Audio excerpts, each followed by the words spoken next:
up, everybody? Welcome back to the channel. My name's Tyler. You also know me as the Geode Cracking Collector. Today we are out in my shop. As you can see, I've got a handful of some agates that we are going to be cutting. These were given to me by none other than 406 Findings, my man Travis. He's the one who actually inspired this video. He's the one who even put this this variation of agate on the map for me. I didn't really know what it was before. And then he made a video, and then a bunch of other people made some videos. So shout outs to Travis, because I feel like he started the iris agate movement. But iris agate has got a really long explanation, which we're going to get to in just a moment. But we've got some agates here. I'm pretty confident majority of these, if not all of these, were sent to me by Travis. Maybe this one may have been from Katie Did. Either way, all of these agates here come from Montana. They come from the Yellowstone River. And that's the agates I see people cutting and finding this beautiful iris agate. So we're gonna try and get us a piece of that for ourselves. And it's gonna be tricky. This is really tough materials. So that in mind, I have two blades right now on hand. One that's about a week old and the other one that's brand new. The other one I've already done a fair amount of cutting with. I took that one off and I threw on the new blade because I figured if I'm going to be trying to get a decent amount of slabs of this stuff, and this is some pretty tough stuff. I mean, this is going to be the one that does the most work. These other ones are pretty small pieces. But either way, we've got a new blade on there, so we've got some nice fresh cuts that'll be coming. We're going to take our time. In the past, I would always try and spend as little time cutting as I could, so I'd always force it and always go way too quick, and it always left really terrible marks and stuff like that. So I'm really going to try and avoid doing that.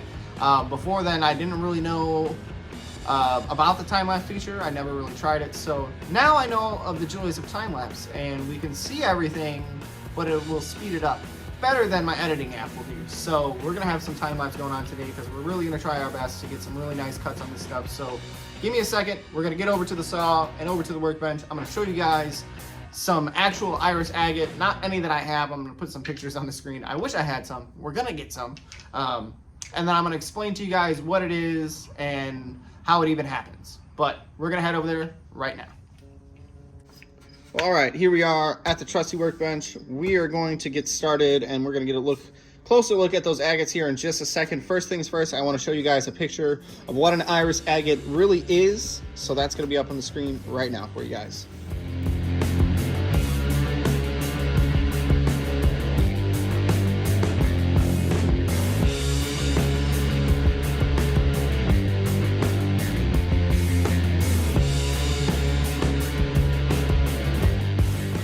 All right, big thank you to Travis, also known as 406 Findings. Not only did he supply the agates that we're cutting today, he also sent us those gorgeous pictures of some beautiful iris agates that he has come across and he has prepared.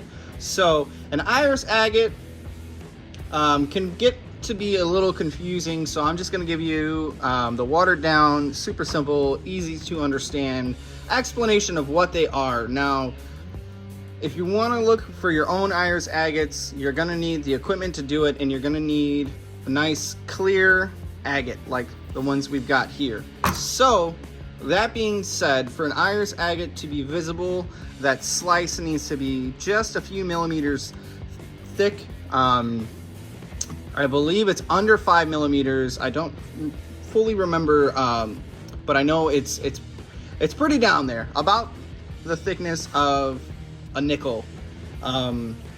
So we are able to see that play of color, because just like in the famous album cover from Pink Floyd, where you've got that triangle and you've got a beam of light coming in, and then the full spectrum of light, of white light I should say, coming out the other end in the rainbow of colors. That's essentially what these agates are doing. They are cut and polished in a way that gets them super thin, so that when you get a light behind them and that light comes through, it does just like that prism on the front of the Pink Floyd album. It refracts all that light through there and shows us that full play, or sometimes it's not a full play of color, sometimes it's only partial play of the full spectrum of white light. But that is the watered down, super simple, super quick explanation of what an iris agate is. So it's a regular old agate. It's just cut real thin to to give that light the chance to kind of refract as it's going through and show us that color plate. So with all that being said, this may end up being quite a long journey for us. I do trust myself on the slab saw, but I don't think that I'll be able to get slices that thin. So I'm predicting there's going to end up being a follow-up video where we're going to end up taking these pieces that we end up getting cut and polishing them down, grinding them down, trying to get them real thin, and maybe doing some shaping and cabbing along the way. All right, well, now that the explanation of what an iris agate is and why it exists is out of the way, we can get down to taking a closer look at the pieces we're going to be cutting into today to try and find some of our own. Like I said earlier, all of these are from the Yellowstone River, from my good friend Travis. This is the one that I think might be from Katie did, but I'm not too sure. This might be one from Travis as well. But we've got these smaller ones here that I always held on to. I was really tempted to just cut them in half before and polish them, but I'm really glad that I saved them now, because when I got these, I wasn't aware of what an iris agate was, and I didn't know that I had anything in my collection that could give me the potential of finding one. Now this one here, I can't really see any banding inside of when I put a light behind it, but that doesn't mean there's not any in there. So we're gonna take a slice off of one of the edges of this one here, and we're gonna see, oh, maybe we might have a little bit of banding there. So we'll probably cut it going along this way, see what we can find. And then this guy here, looking at it right this way, doesn't seem like it's too light, but I did take one slice of it before, and this one is a little bit thicker, but you can see with that light behind it, it's pretty thin, and you can see all the evidence of me not being patient cutting it before.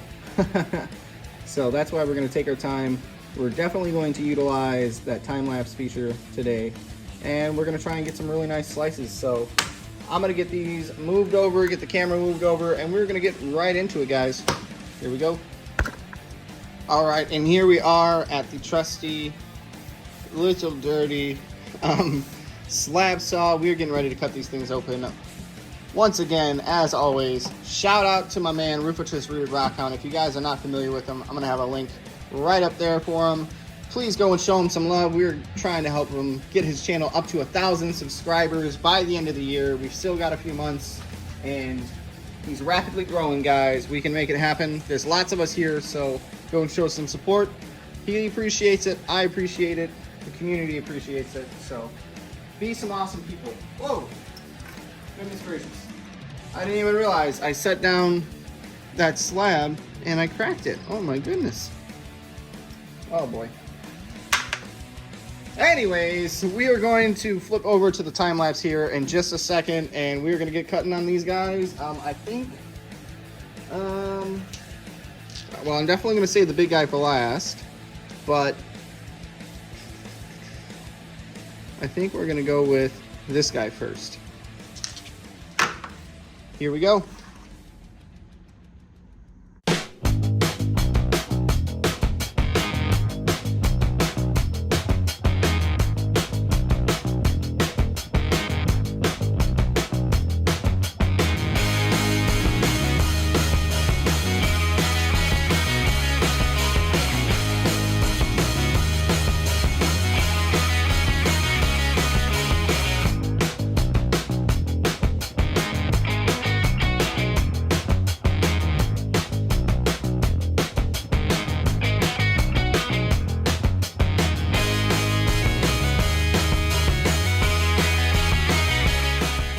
All right, well, there we go. We did a lot of cutting. May not have seemed like a lot to you guys because it was all sped up, but it was definitely a fair amount of cutting. Some slices didn't go according to plan. Some slices went perfectly. Either way, I think we may end up needing to do a little bit more work to really expose the iris agate hiding inside, because as you guys heard earlier, it needs to be like super duper thin. So we will definitely have a follow-up video where we're going to try and polish some of this stuff up, grind it down, and see if we can get them nice and thin. Like, here's one that messed up. That was the thin, that's how thin I wanted it to be, but I just kept losing it, and it wound up actually being that thick. So This is a little closer to what we're wanting, but we're gonna take a closer look. Hang tight. Well, all right, here we are. We've got everything all rinsed off, sprayed down, scrubbed up a little bit, and like I mentioned earlier on in the video, this may not have been a journey that was completed in just a single video, and I hate to be the bearer of bad news, but I cannot confirm or deny just yet if we do in fact have any iris agate here, just because I was not able to get these cut as thin as I would have liked them to be. We did get a couple good cuts, like this one here. Some of the smaller ones are nice, decent size. A lot of them ended up being a wedge shape because it's really difficult to get that nice straight cut. I've been having a hard time cutting lately. My hands are just not working with me as good as they were before, but that's all right. We can always spend another day and do some polishing like we're gonna have to do for most of these. Now I know sitting down or setting them down like this, a lot of them don't really look like, maybe to you, they're gonna have any iris agate hiding inside, but I think once we get these thin enough, I think there's enough clarity in between some of those white bands that we may still be able to find some iris agate. So I think we've definitely got some for sure candidates here. Travis, if you're watching, you would know a little better than me if I've got some good candidates here, which I really do think we've got some good ones. This is the one that was completely clear and I wasn't sure if there was going to be any banding, and we can see there is some really nice subtle banding. I'm not going to go too in depth showing you guys them right now just because the lighting in here is not the greatest right now. One of my lights is giving me some issues, so we're kind of working with just one, but once we get these out in the sunlight, they will definitely really pop. So that being said, I'm going to get ready to head out and get some sunlight photos, and we're going to start wrapping this up. I appreciate you guys hanging out. I know this was a little bit of a quicker video, but I promise you there will be a part 2 very soon. Within the month we will have a part 2 to this because I've got something really fun, really exciting planned for these guys. I'm not gonna tell you. I'm just gonna make you guys wait. So thank you guys so much. If you're new to the channel and this is the first video of mine that you're watching, I hope you're not too disappointed that we are not able to find any iris agate yet, but I hope you're encouraged and enticed enough to stick around and hit that subscribe button and ring that bell to get notified when we have the second installment of this journey that we are on to find some iris agate, because I promise you we are going to find some. So until then, guys, you're just going to have to settle for some pretty sunlight photos. So check them out.